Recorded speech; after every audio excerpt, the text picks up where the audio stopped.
Allahu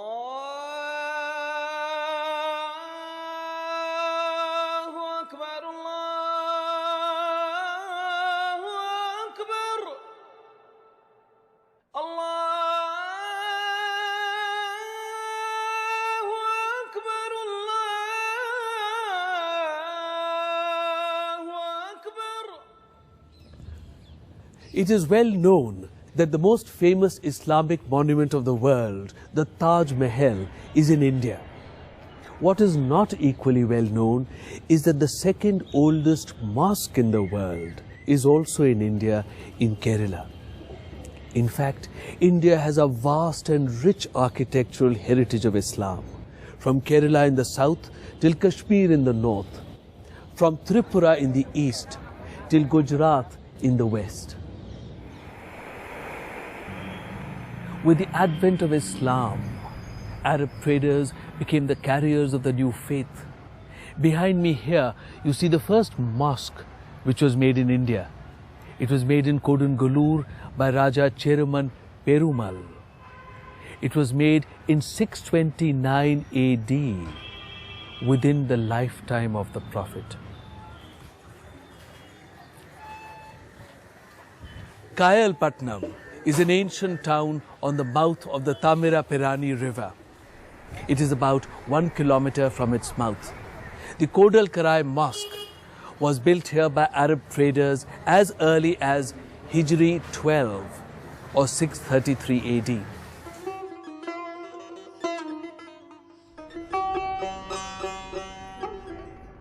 Quwwatul Islam was the first mosque built by Muslims soon after the conquest of Delhi.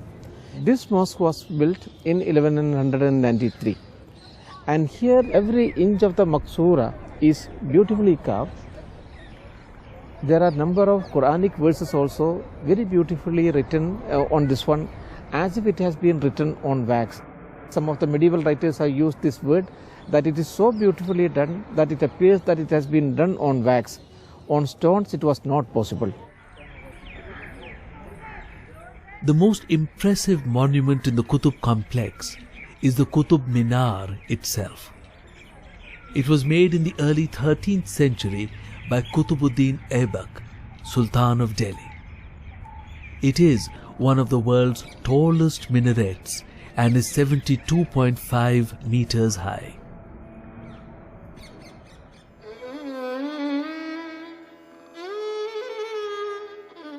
In the meantime, Islamic influences continued to grow further south in the Deccan. The end of the 15th century saw the establishment of 5 sultanates in the Deccan. These were Ahmednagar, Bijapur, Golconda, Bidar and Berar. The Sultan of Bijapur was a descendant of the Ottoman dynasty of Istanbul. The Sultan of Golconda was a Turkman prince who had taken refuge in India. The sultans were followers of the Shia sect of Islam and were close allies of the Safavid rulers of Iran. In India, the Deccan became the greatest center of Arabic learning and literature.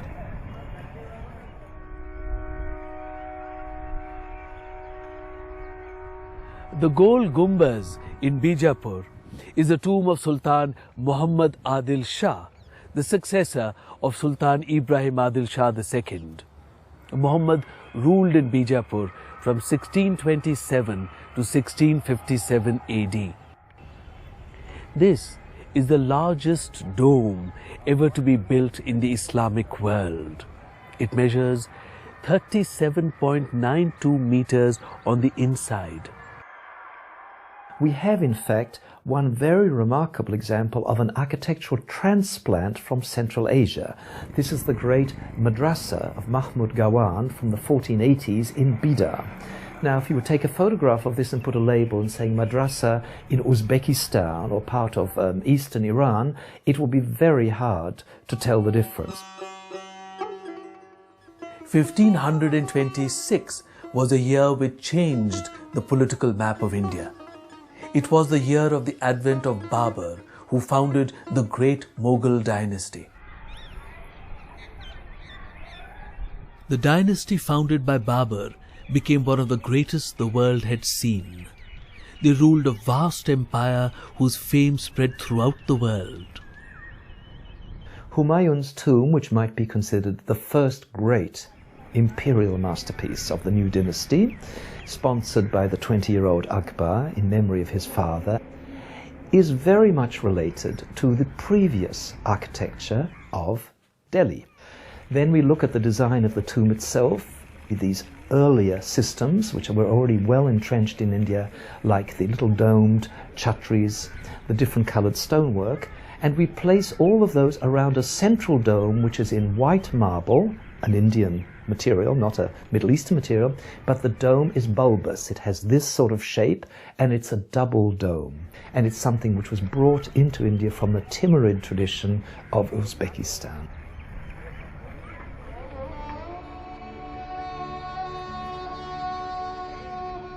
Agra was the imperial capital of Akbar in the mid-16th century. The fort here was one of the most powerful of North India since early times. In 1565, Emperor Akbar ordered the reconstruction of this fort. The fort has palaces of Emperor Akbar, Jahangir and Shah Jahan. The most prominent amongst all the structures are the white marble buildings of Shah Jahan. In 1571, Emperor Akbar decided to build a new capital city. A magnificent city was built at a site not very far from the previous capital at Agra. It was called Fatehpur Sikri.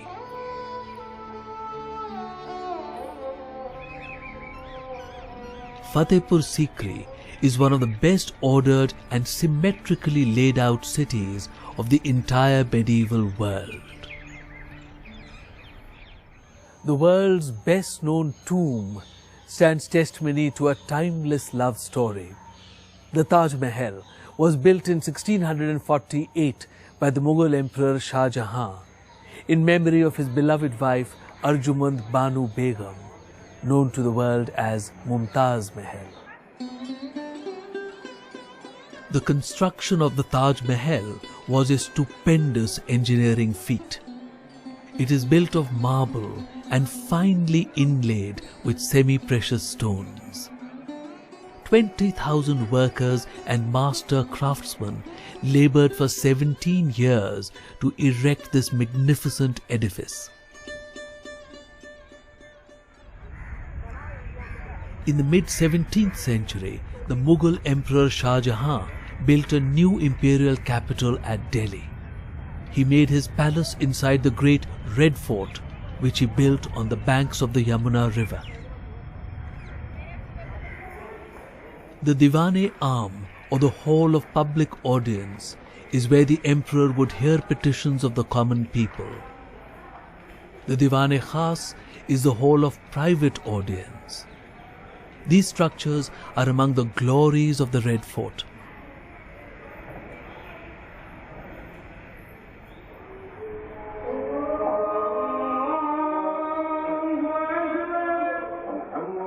India has a vast living heritage of Islamic architecture.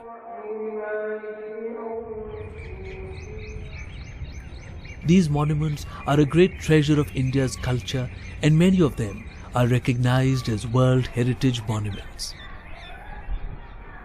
We see in these the confluence of local talent with inspirations from Iran, Arabia, and Central Asia.